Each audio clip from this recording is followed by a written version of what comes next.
Last week in New York, the world premiere of the movie version of My Fair Lady. Elwood Glover was at the opening and spoke with Audrey Hepburn, who plays Eliza Doolittle.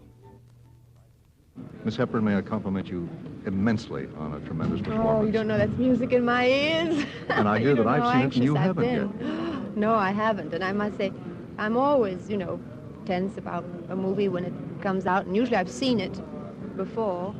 But I had such hopes for this, and the expectations are so high that I found that when I finally got on that plane yesterday to come to New York, that I was suffering from a terrible case of, anxiety and nerves and excitement, and I'm so relieved. I'm so happy. We don't realize that you people seldom see your movies before the press or other people. Very often we don't, you see. We finish our job and then we have to, fly off somewhere and go home or whatever it is. Doesn't it bother you to know that other people, especially critics and the experts, are looking at it? It doesn't bother me, no. I'm delighted as long as they like it. The idea of being chosen for it with the I won't say it's a controversy, but the idea of another lady playing the part on stage, was this a great challenge to you to try and give it your interpretation rather than what perhaps you saw on stage yourself?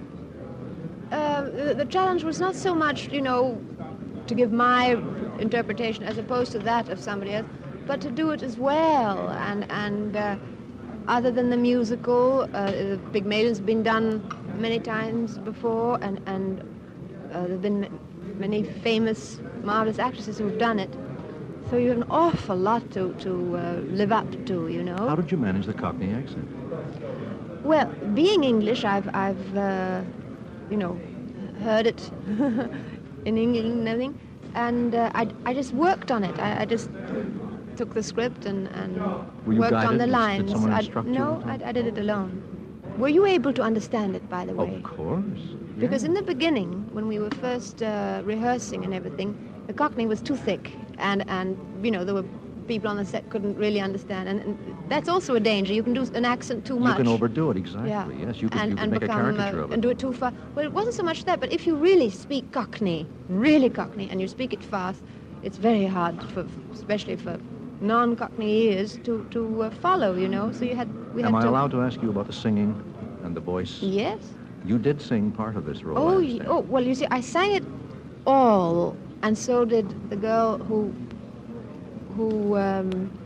the other girl who sang. We both recorded completely, and the end result, I don't know, but I've not seen it, and I don't know which is which yet, or where one stops and the other starts. You see, you're the only one that's going to get the amusement out of this, is to know where your voice leaves off and the other one begins, because none of us can tell. None of us can tell. You can't. Oh, thank God. Isn't that marvelous? It's a beautifully integrated performance all around. I'm very grateful for that, because I'm not a singer, and I work very, very hard with a marvelous teacher called Sue Seaton here in New York, and she came out to California to work with me, because I wanted to improve at least the little voice I had to the point that whatever they use could help to make it a good transition, which you just said, so that you would not be able to tell. If at least I could contribute that, that's what I at least wanted to do. And apparently they've been able to use a bit more.